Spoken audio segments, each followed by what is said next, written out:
Hello to all my little champs. आज मैं आपके लिए लेके आई हूँ क्लास 5 का science chapter plants increasing the numbers, chapter number 1। So now let's get started. Soma comes home from school at 3 p.m. She has lunch which consists of rice, curd, vegetables. Now it is 8 p.m. She is having dinner with her family, discuss with her friends. तो ये paragraph क्या है? इस paragraph में एक सोमा है, एक लड़की, तो उसके पूरे शेड्यूल के बारे में बताया गया है। जैसे कि एक लड़की है तो उसके सारे शेड्यूल्स के बारे में बताया गया है कि वो 3 PM में अपना स्कूल से आती है, लंच करती है, उसमें राइस होता है, कर्ड, वेजिटेबल्स होता है। फिर 8 PM में आती है, फिर वो डिनर करती है अपनी फैमिली के साथ, discuss with your friends and right the names of at least 6 food items which you eat for lunch and dinner. तो ये एक एक्सरसाइज है। आपको क्या करना है, अपने फ्रेंड्स के साथ डिस्कस करके उन चीज़ों के नाम लिखने हैं, एटलीस्ट 6 फूड आइटम्स के, जो हम लंच और डिनर में खा सकते हैं। Our life depends on nature. जैसे कि हमारी जो लाइफ है वो किस पे डिपेंड है? नेचर पे। Plants are a major parts of nature. तो नेचर का मेजर पार्ट क्या होता है? Plants. Plants give us food, cereals, pulses, vegetables and fruit comes of plants. तो प्लांट्स हमारी बहुत मदद करता है। तो fruits like cereals, pulses, vegetables, fruit सारे प्लांट से आते हैं। Sugar and oil too are obtain from plants. तो शुगर जो चीनी होती है, ऑयल होता है, वो भी प्लांट से मिलते हैं। Plants provide us with wood, fibre, rubber, gum, tea and coffee. तो प्लांट्स हमें क्या क्या प्रोवाइड करते हैं, हमें कितना हेल्प करती है, जैसे वुड बनाने में, fibre, rubber, gum, tea and coffee, और बहुत सारी ऐसी चीज़ें हैं जिसे प्लांट से प्रोवाइड होती हैं। Plant supply us with life living oxygen. तो मेन इम्पॉर्टेंट क्या है हमारे हेल्प प्लांट की, कि वो हमें ऑक्सीजन प्रोवाइड करती है। Plants help to bind the soil together. Plants के सोइल को बाइंड करके रखती है। बाइंड मतलब होता है बंधा हुआ रखती है। Planting trees increases forest wealth and makes the surrounding cool and fresh. Forest bring us rain. तो जो प्लांटिंग ट्रीज है वो हमें फॉरेस्ट बनाने में मदद करता है, और फॉरेस्ट क्या? बारिश लेके आता है। Life on earth can not exist without plant. हम अपनी लाइफ को इमेजिन नहीं कर सकते हैं without plants. We need to grow more and more plants since we depend on them. हम प्लांट्स पे बहुत डिपेंड करते हैं, ह्यूमन बींग्स। तो हमें जितना ज़्यादा प्लांट्स ग्रो कर सकें उतना अच्छा। More plants would mean a continuous supply of plant products to meet our needs. हम जितने प्लांट्स ग्रो करेंगे उतने ही हमें उसके प्रोडक्ट्स मिलेंगे। New plants from seeds. Why does a plant produce so many seeds? अब plants जो हैं कितनी seeds produce करते हैं? They do so because most new plants grow from seeds, yet all seeds don't grow into new plants. क्या होता है कि जो कुछ seeds होती हैं ना, वो wind के थ्रू या water के थ्रू वेस्ट चली जाती हैं, और जो कुछ seeds होती हैं उसमें plant grow होता है। Some seeds are not fully grown when they are separated from their parent plants. कभी कभी जो पेरेंट प्लांट होता है उससे सीड्स जैसे बर्ड के थ्रू या विंड के थ्रू वहाँ से सेपरेट हो जाती है। Some seeds are destroyed by strong winds. और कुछ सीड्स क्या है? डिस्ट्रॉयड हो जाते हैं जैसे स्ट्रॉन्ग विंड से और हैवी रेन से, और आर ईटन बाय इंसेक्ट से और birds. Some don't get the right soil or enough air and water. कभी कभी क्या होता है, सीड्स को एक ऑप्टिमम टेम्परेचर चाहिए होता है, एक ऑप्टिमम इन्वायरमेंट चाहिए होता है प्लांट्स को ग्रो करने में। तो कभी कभी सीड्स जो हैं उनको कभी राइट सॉइल नहीं मिल पाता है, या फिर जितनी एयर उनको ग्रो करने में चाहिए वो नहीं मिल पाती है, वाटर नहीं मिल पाता है। Such seeds don't grow into new plants. तो ऐसी जो सीड्स होती हैं जहाँ उनको ऑप्टिमम मतलब होता है कि जितना उनको रिक्वायर्ड है वो टेम्परेचर या वो इन्वायरमेंट नहीं मिल पाता है, तो वो ग्रो नहीं कर पाती हैं। Seeds that survive and get favourable conditions for the growth grow into new plants. और जिनको फेवरेबल कंडीशन मिल जाता है, यहाँ पे फेवरेबल कंडीशन मतलब क्या है कि जैसे फॉर एग्जांपल हम लोग हैं, ठीक है, हमें कितना फूड चाहिए ज़िंदा रहने के लिए, तो वो क्या हमारी फेवरेबल चीज़ है कि हमें क्या क्या चीज़ें चाहिए हमें ज़िंदा रहने के लिए। वैसे सीड्स को ग्रो करने के लिए कुछ चीज़ें चाहिए होती हैं, कुछ कंडीशंस चाहिए होती हैं उनकी ग्रोथ करने के लिए, तो उनको हम बोलते हैं फेवरेबल कंडीशंस। जैसे उसमें वाटर भी आता है, एयर भी आती हैं, बहुत ऐसी चीज़ें आती हैं, सनलाइट हो गया, तो ऐसी चीज़ें हैं फेवरेबल कंडीशंस में आती हैं। Let us do an experiment to see the parts of a seed. अब हम एक एक्सपेरिमेंट करेंगे जहाँ क्या है, हम सीड्स के पार्ट्स देखेंगे। तो अब हम एक्सपेरिमेंट को देखते हैं। a seed and its part. Experiment 1. Soak some gram seeds in water for a couple of days. तो कुछ दिनों के लिए हम क्या करेंगे, ग्राम सीड्स को सोक करेंगे, भिंगाएंगे उनको. Take one of the seeds, you will notice that it has an outer covering which has swelled. अब उसके बाद भिगाने के बाद आप नेक्स्ट डे क्या देखोगे, अगर ओवरनाइट आपने रख दिया ग्राम सीड्स को भिगा के, तो आप नेक्स्ट दिन आपने देखा भी होगा कि उसमें क्या होता है, एक आउटर कवरिंग होती है जो कि स्वेल हो जाती है, because the seeds was in water. क्यों? क्योंकि जो सीड्स होती हैं वो वाटर में थी. This outer covering is the seed coat. तो जो ये जो आउटर कवरिंग है वो क्या होता है, सीड कोट होता है सीड का. Remove the seed coat. उसके बाद हम क्या करेंगे, उन सीड कोट को हटा देंगे. You will see 2 seed leaves और कॉटिलेडल्स. उसके बाद हम क्या देखेंगे, जब हम सीड कोट को हटा देते हैं ना, तो हमें वहाँ सीड लीव्स मिलती हैं. ठीक है, 2 सीड लीव्स. यहाँ पे 2 सीड लीव्स क्या है, एक तो ये 1, एक ये 2, तो हमें 2 सीड लीव्स मिलती हैं और कॉटिलेडल्स बोल सकते हो उसको. यहाँ कुछ बच्चों को कन्फ्यूज़न हो जाता है कि सीड लीव्स और कॉटिलेडल अलग अलग है, पर नहीं, सीड लीव्स और कॉटिलेडल सेम चीज़ है. Separate them and you will find a baby plant inside. जब हम उनको सेपरेट करेंगे, अलग करेंगे, तो ये जो फिगर है आपका वो मिलेगा आपको. उसमें क्या होगा, एक बेबी प्लांट होगा. This baby plant has a tiny shoot और अ टाइनी रूट. तो उसमें क्या होगा, टाइनी शूट भी मिलेगा और टाइनी रूट मिलेगा. Food for the baby plant is stored in the seed leaves. तो जो फूड होता है बेबी प्लांट के लिए, वो फूड कहाँ होता है, अब उनको ग्रो करने के लिए भाई फूड चाहिए, न्यूट्रिशन चाहिए, तो वो कहाँ से लेते हैं, से अपनी सीड लीव्स से लेते हैं, कॉटिलेडन से लेते हैं. As long as the baby plant does not grow green leaves. जब तक वो ग्रीन लीव्स ग्रो नहीं कर जाते. It depends on the food stored in the seed. तो वो किस पे डिपेंड करते हैं, जो सीड में जो फूड स्टोर होता है ना, किस न्यूट्रिशन पे डिपेंड करते हैं, जो सीड में जो फूड स्टोर होता है उस पर.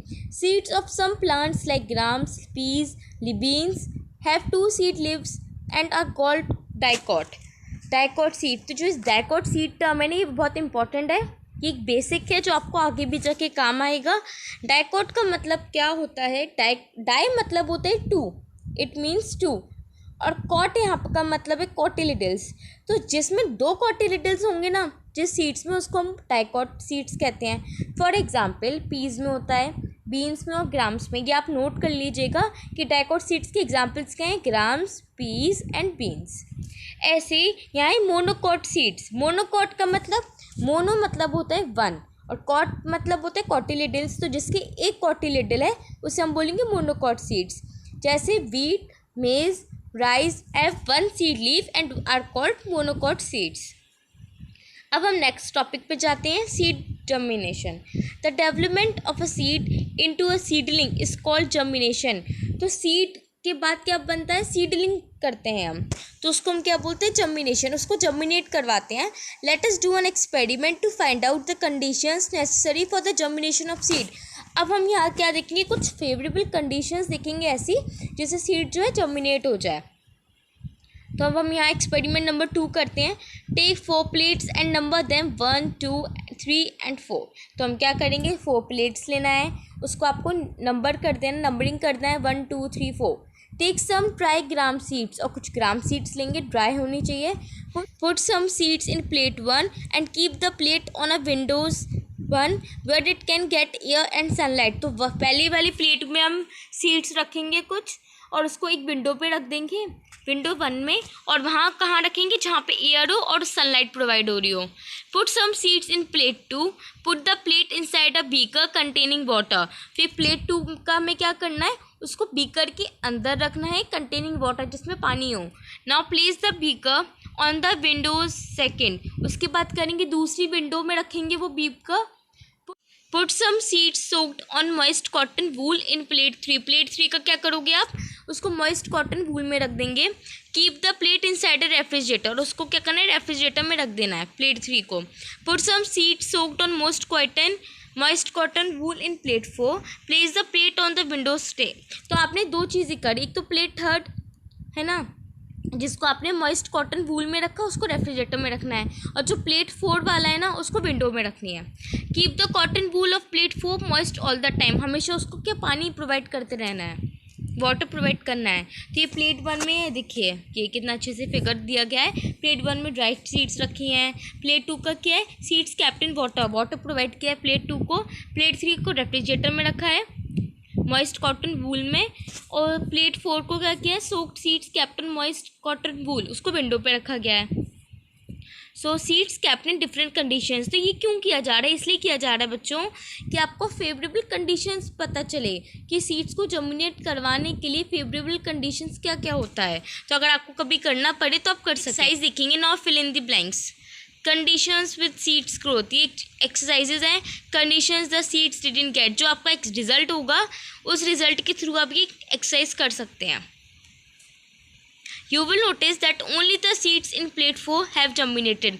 हमने क्या नोटिस करेंगे, जो प्लेट 4 होगा ना वो ही जर्मिनेट कर पाएगा। This shows that air, moisture, warm, sunlight are the condition necessary for germination. तो ये देखिए हमारे पास रिजल्ट आ चुका है भाई कि फेवरेबल कंडीशंस क्या क्या होती हैं। एयर होता है, मॉइस्चर मतलब वाटर, और वार्म, इसको आप सनलाइट भी कह सकते हो। तो जब ये तीनों चीज़ें आप प्रोवाइड करोगे ना, है ना, तभी जो हमारी सीड है वो जर्मिनेट कर पाएगी। This is because a germinating seed needs air to breathe. क्यों, उसको भाई एयर चाहिए, उसको अब ब्रीथ भी तो करना है ना, तो उसको एयर चाहिए, जैसे हमें ऑक्सीजन चाहिए। Water makes the seed coat soft. जो वाटर होता है वो क्या करता है, जो सीड कोट होता है ना उसको सॉफ्ट कर देता है। This helps the baby plant to break the seed open and come out. उससे क्या होता है, जो बेबी प्लांट होता है ना, अब जब ऊपर की चीज़, जो ऊपर की लेयर है वो सॉफ्ट हो जाएगी, तभी तो बेबी प्लांट आसानी से निकल पाएगा, है ना। तो उस वजह से अगर हम वाटर प्रोवाइड करते हैं तो सीड कोट सॉफ्ट हो जाता है, जैसे बेबी प्लांट जो है वो बाहर आ जाता है। The seed open and come out. Warmth is needed for the cells of the seeds to become active. अब वार्म और सनलाइट क्यों चाहिए, हम प्लांट्स को सनलाइट क्यों प्रोवाइड करते हैं, जिसके जो सीड्स के सेल्स होते हैं ना वो हमेशा एक्टिव रहें, वरना क्या होगा, हमारा प्लांट जो है ग्रो होने से पहले ही मर जाएगा। अब हम देखते हैं थर्ड, प्रोसेस ऑफ जर्मिनेशन, कि जर्मिनेशन की प्रोसेस क्या है, उसका प्रोसीजर क्या है। Take some germinating seeds from plate 4। अब हमें पता चल गया भाई कि प्लेट 4 की फेवरेबल कंडीशंस में आया है तो वो ही ग्रो करेगा। And put them on a piece of wet net cloth tight over the mouth of a jar. तो अब हम क्या करेंगे, एक नेट का क्लोथ लेंगे, उसको जैसे ये आपने देखा है ना डायग्राम में, जार लेना है आपको, नेट क्लोथ को टाई कर देंगे उसको, उसके माउथ ऑफ द जार को। अब हम क्या करेंगे, देखिए ये प्रोसेस ऑफ जर्मिनेशन, ये जर्मिनेट कैसा होता है, ये ग्राम सीड है हमारा, उसके बाद ये देखिए है ना, ये सारे स्टेप्स है जैसे वो जर्मिनेट होता जा रहा है। उसके रूट्स हैं, उसके शूट्स हैं। Tiny roots will come out of this soft moist seed coat. तो सीड कोट से क्या टाइनी कुछ रूट्स आने लग जाएंगे। Later shoots too will come out, और शूट्स भी आते हैं। The root grows downward. जो रूट होता है वो हमेशा कैसे, चाहे कोई भी किसी भी चीज़ की रूट होगी वो हमेशा डाउनवर्ड ही ग्रो करेगी towards gravity, and the shoot grows upward. और जो शूट होता है वो अपवर्ड मूवमेंट करता है टूवर्ड्स सनलाइट, सनलाइट की तरफ। This seedling grows and becomes a plant. ऐसे ही जो सीड है वो एक प्लांट में कन्वर्ट हो जाता है, ट्रांसफॉर्म हो जाता है। अब हम देखते हैं dispersal of seeds. A plant produce so many seeds. Plants जो हैं बहुत सीड्स ग्रो करता है, बहुत प्रोड्यूस करता है। Plants are fix to the ground and can not move from one place to another. अब ये देखना, plants are fix to the ground and can not move from one place to another. बात बताइए, जो plants होते हैं वो एक प्लेस से दूसरे प्लेस से ग्रो नहीं कर पाते हैं, और जो कर पाते हैं उनको क्या कहते हैं, उस प्रोसेस को क्या कहते हैं, लोकोमोशन। लोकोमोशन का मतलब होता है कोई भी चीज़, कोई भी या फिर एनिमल्स करते हैं लोकोमोशन, कि एक प्लेस से दूसरे प्लेस जाना, जो कि प्लांट्स नहीं करते हैं। So if all seeds fall and germinate near the mother plant they would not get enough sunlight. अब क्या होता है भाई कि बहुत सारी सीड्स तो आ जाती हैं, है ना, बहुत जो सारी सीड्स होती हैं ना वो पेरेंट प्लांट से आ जाती हैं, बट क्या होता है सिर्फ कुछ ही जर्मिनेट कर पाते हैं। क्यों, क्योंकि उनको फेवरेबल कंडीशन जिसको मिलेगा वो जर्मिनेट कर पाएगा। जैसे ह्यूमन बींग्स हैं, हम इंसान हैं, जिसको खाना मिलता है, जिसको पानी मिलता है, जिसको ऑक्सीजन मिलता है, वो ही ज़िंदा रह पाता है। जिसको ऑक्सीजन प्रोवाइड नहीं होता है वो ज़िंदा नहीं रह पाता। वैसे इनका हाल है कि जिन सीड्स को फेवरेबल कंडीशन मिलेगा ग्रो करने के लिए वही ग्रो करता है, और जो सीड्स होती हैं बच्ची कुची वो ख़राब हो जाती हैं। Germinate near the mother plant they would not get enough sunlight, नहीं मिल पाता है food, water, space to grow. Space भी तो चाहिए ग्रो करने के लिए। Because of this many seedlings would not survive, इस वजह से वो सर्वाइव नहीं कर पाती। Hence there are some agents in nature to scatter the seeds. तो क्या होता है कि कुछ एजेंट्स होते हैं, है ना, जो आपने कई बार देखे होंगे, ऐसे एजेंट्स होते हैं, या फिर आपके थ्रू भी कभी कभी ना हम जैसे कोई फ्लावर प्लक करते हैं, कोई भी प्लांट को उसमें कुछ टच भी करते हैं तो कभी कभी क्या होता है, हमारे थ्रू जो सीड्स होती हैं ना, वो एक सीड्स जो होती है वो कहीं का कहीं चली जाती है, कहीं सॉइल में गिर जाती हैं या फिर ऐसे जर्मिनेट हो जाती हैं। Hence there are some agents in nature to scatter these seeds.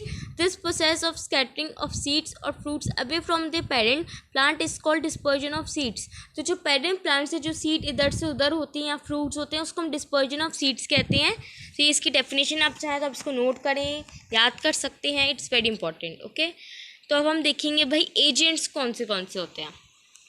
Dispersion is carried out by wind. कैसे हो सकता है? विंड से, वाटर के through, animals and by the explosion of fruits.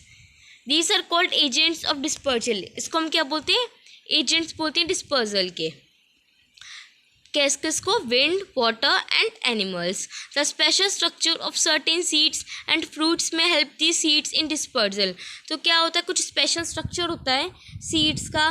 जैसे मैं आपको बताती हूँ, जैसे सीड्स जो बहुत हल्की होती है ना, बहुत ही लाइट वेट होता है जिसका, तो वो विंड के थ्रू डिस्पर्ज हो जाती है। ऐसे seeds of cotton, madar, hiptage are light and have hair और wings so they can be easily carried by the wind.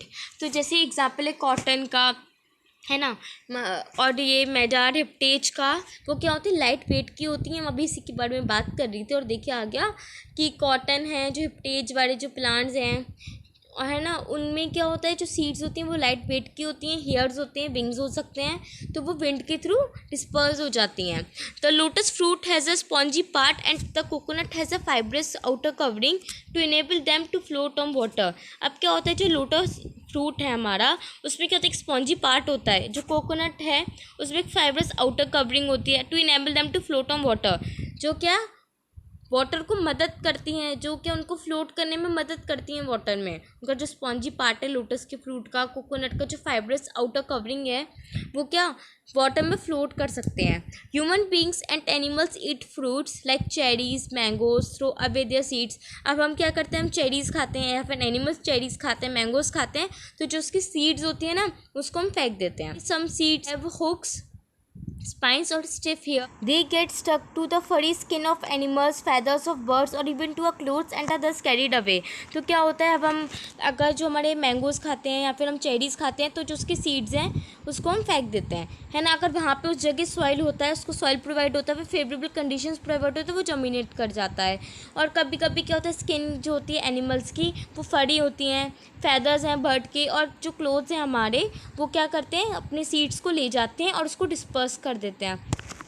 Birds often swallow some seeds which come out unchanged in their droppings. तो कभी कभी क्या होता है, जो birds होती हैं वो सीड्स को खा लेती हैं, और जिनकी ड्रॉपिंग्स होती हैं ना, उसमें सीड्स वैसी की वैसे ही होती हैं, तो वहाँ जर्मिनेट हो जाती हैं। Some fruits like peas in a pod burst open और एक्सप्लोड व्हेन ड्राई। तो कभी कभी क्या होता है, कुछ ऐसे फ्रूट्स हैं, जैसे पीज हो गया, इन अ पॉट बस्ट ओपन और एक्सप्लोड व्हेन ड्राई, तो जब वो सूख जाती हैं तो वो बस्ट होकर एक्सप्लोड हो जाती हैं। The force of explosion helps to scatter the seeds. तो क्या होता है, जो फोर्स ऑफ एक्सप्लोजन होता है ना, वहाँ से एक फोर्स आता है ना, जैसे पीस हो गई, तो उसमें से कभी कभी क्या होता है, जो पीस का जो सीड्स वगैरह होती हैं, तो अपने फोर्स की वजह से फोर्स ऑफ एक्सप्लोजन की वजह से वो क्या गिर जाती हैं और स्कैटर हो जाती हैं।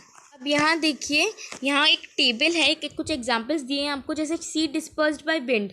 तो जो सीड्स विंड से डिस्पर्स होती हैं, जैसे कॉटन सीड हो गया, मैदार सीड, हैप्टेज सीड, तो यहाँ पे इसके डायग्राम्स दी गए हैं, आप देख सकते हो, आपको इजी होगा लर्न करने में। सीड्स डिस्पर्स्ड बाय वाटर, जो वाटर से होते हैं। जो विंड से सीड्स होती हैं वो कैसी होती है? लाइट वेट होती हैं, है ना। और जो वाटर से होती हैं वो कैसी होती है? स्पॉन्जी मिलेंगी आपको, थोड़ी सी स्पॉन्जी होंगी, उसमें फाइब्रस कोट होगा कुछ, जो वाटर से फ्लोट करने में मदद करते हैं, जैसे लोटस और कोकोनट का। और फिर हम देखेंगे सीड्स डिस्पर्स्ड बाय एनिमल। ऐसी कुछ सीड्स हैं जो उन्हें एनिमल डिस्पर्स करता है, जैसे टाइगर नेल सीड्स, है ना, एक्जेंथम सीड्स, पेयर ग्रास, ये सारी चीज़ें एनिमल्स पेयर करते हैं, डिस्पर्स करते हैं। Seed dispersed by explosion. अब ये देखिए, जैसे पीस है, अब ये क्या हुआ, अब इसका एक्सप्लोजन हो गया तो सीड जो है स्कैटर हो गई, है ना। इस चैप्टर का पार्ट 1 ख़त्म हो चुका है। इससे रिलेटेड आपके कोई भी डाउट्स हो तो आप फ्रीली कमेंट बॉक्स में पूछ सकते हैं। So thank you and keep smiling. Now be ready for the part 2।